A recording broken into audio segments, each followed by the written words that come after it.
आज का अखबार। नमस्कार, लेट्स माइक में आपका स्वागत है। आज का अखबार के साथ मैं राखी जैन।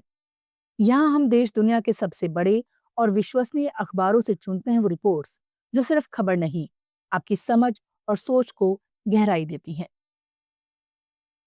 द न्यूयॉर्क टाइम्स में प्रकाशित लेख when AI took my job I bought a chain saw आज की उस बेचैन सच्चाई को बेहद मानवीय तरीके से सामने रखता है, जिसमें आर्टिफिशियल इंटेलिजेंस सिर्फ मशीनों की दुनिया नहीं बदल रहा, बल्कि इंसानों की रोजी रोटी, आत्मसम्मान और जिंदगी की दिशा भी बदल रहा है।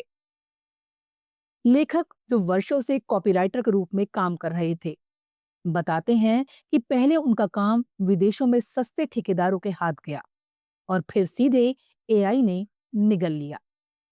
वही लेखक, जो कभी अपने को सुरक्षित समझते थे, एक दिन अचानक उसी तरह बेरोजगार खड़े थे जैसे पहले फैक्ट्रियों के मजदूर खड़े हुए थे।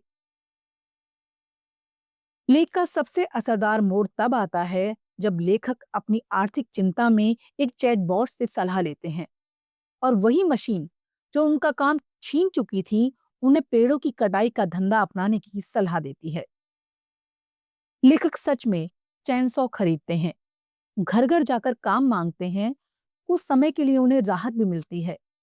मेहनत है, पसीना है, थकान है, लेकिन पैसा भी है और काम पूरा होने की संतुष्टि भी। मगर धीरे धीरे शरीर जवाब देने लगता है, चोटें लगती हैं, दर्द दवाइयों तक पहुंचता है और लेखक अपने आसपास के उन मजदूरों की जिंदगी पहचानने लगते हैं जो काम छीनने के बाद चोट, नशे और हताशा के दलदल में फंस गए थे।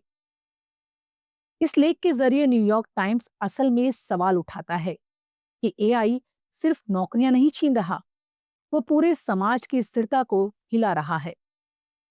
जिस तरह पहले ऑटोमेशन ने फैक्ट्री मजदूरों से रोजगार, फिर उद्देश्य और फिर जिंदगियां छीनी, वही प्रक्रिया अब दफ्तरों, लैपटॉप्स और पढ़े लिखे पेशों तक पहुंच रही है। लेखक का दर्द और डर यही है कि अगर सरकारें और नीतियां इस बदलाव के लिए लोगों को समय रहते तैयार नहीं करती, तो जो शोक पहले सिर्फ मजदूर वर्ग झेलता था, वो बहुत जल्द पूरे समाज की नियति बन जाएगा। ये लेख तकनीक के चकाचौंध भरे वादों के बीच इंसान की टूटती जमीन की बेहद शांत मगर गहरी चेतावनी है। दैट्स माई आज का अखबार।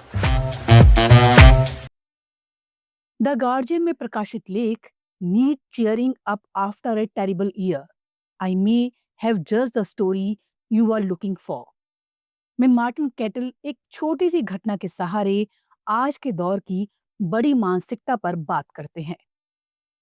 वो बताते हैं कि नवंबर में लंदन जाते समय ट्रेन में उनका बटुआ गिर गया। भीड़, हड़बड़ी और शर्मिंदगी, सब कुछ था। उन्होंने कार्ड ब्लॉक करवा दिए और मान लिया कि अब बटुआ गया।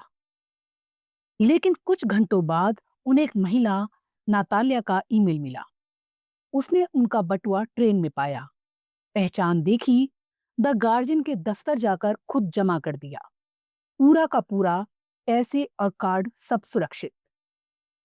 लेख यहीं से असल सवाल उठाता है, क्या वाकई हमारी दुनिया उतनी बुरी है जितनी हमें रोज दिखाई जाती है? लेखक कहते हैं आज की राजनीति, मीडिया और सोशल मीडिया हमें लगातार ये महसूस कराते हैं कि समाज गिरता जा रहा है। लोग स्वार्थी हैं, नैतिकता मर चुकी है। लेकिन नतालिया जैसी आम लोगों की छोटी छोटी नेकियां उस शोर के भीतर दब जाती हैं। लेखक को याद आता है कि कुछ ही दिनों बाद बेलफास्ट के एक पत्रकार के साथ भी वही हुआ। उनका बटुआ खोया और किसी अजनबी ने ईमानदारी से लौटा दिया।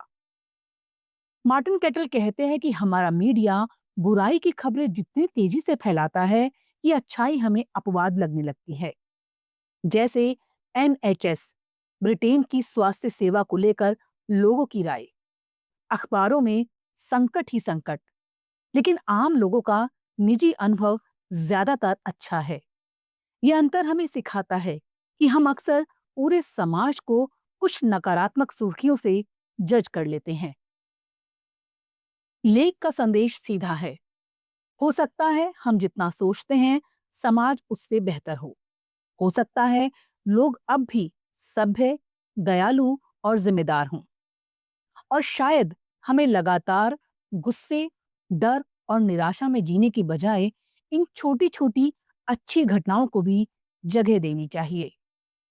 नतालिया की वो असाधारण सी ईमानदारी लेखक के लिए ये याद दिलाने वाली घटना बन जाती है कि हमारी प्रकृति के अच्छे फरिश्ते अभी मरे नहीं हैं, और यही बात आज के समय में सबसे बड़ा सुकून देती है। अल जजीरा में प्रकाशित लेख why is it that the UK government can't define Islamophobia, इसमें लेखक ब्रिटेन की सरकार पर एक बेहद गंभीर और असहज सवाल खड़ा करता है।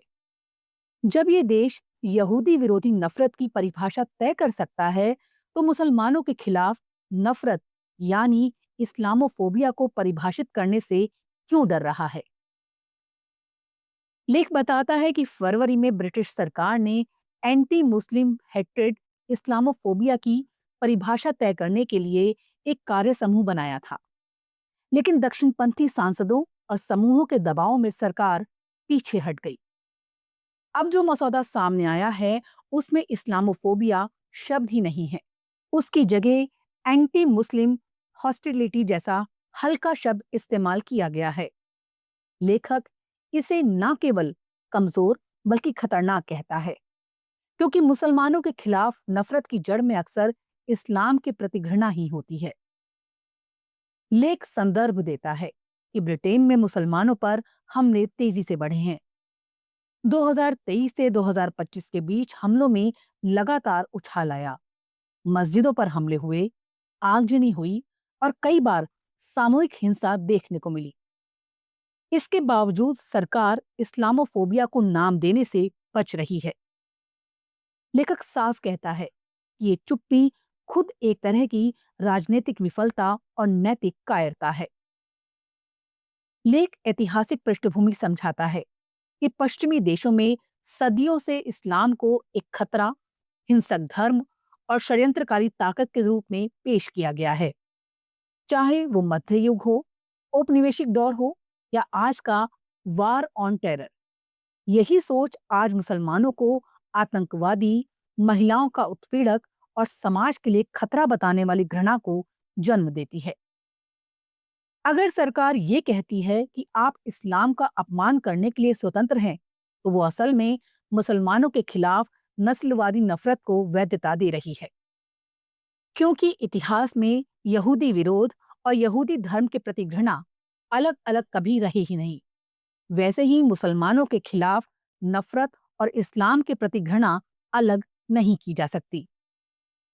अंत में लेख चेतावनी देता है कि इस्लामोफोबिया को नाम ना देना उससे लड़ने से इनकार करना है, और ये इनकार उन ताकतों को खुली छूट देता है जो नफरत को फ्री स्पीच के नाम पर फैलाना चाहती है।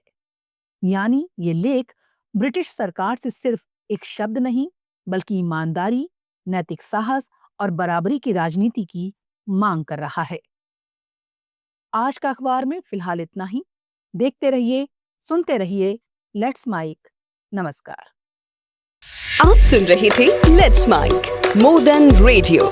फॉलो कीजिए हमें हमारे सोशल मीडिया प्लेटफॉर्म्स पर। It's time for news. It's time for more than radio. Presenting the first radio news app, Let's Mic. Let's Mic, a news-based app on your phone where you get to watch and listen news, talk shows, interviews, radio show podcasts. On Let's Mic, you get all relevant information of TV, print, radio, podcast, and digital. Let's Mic talks about every segment of life.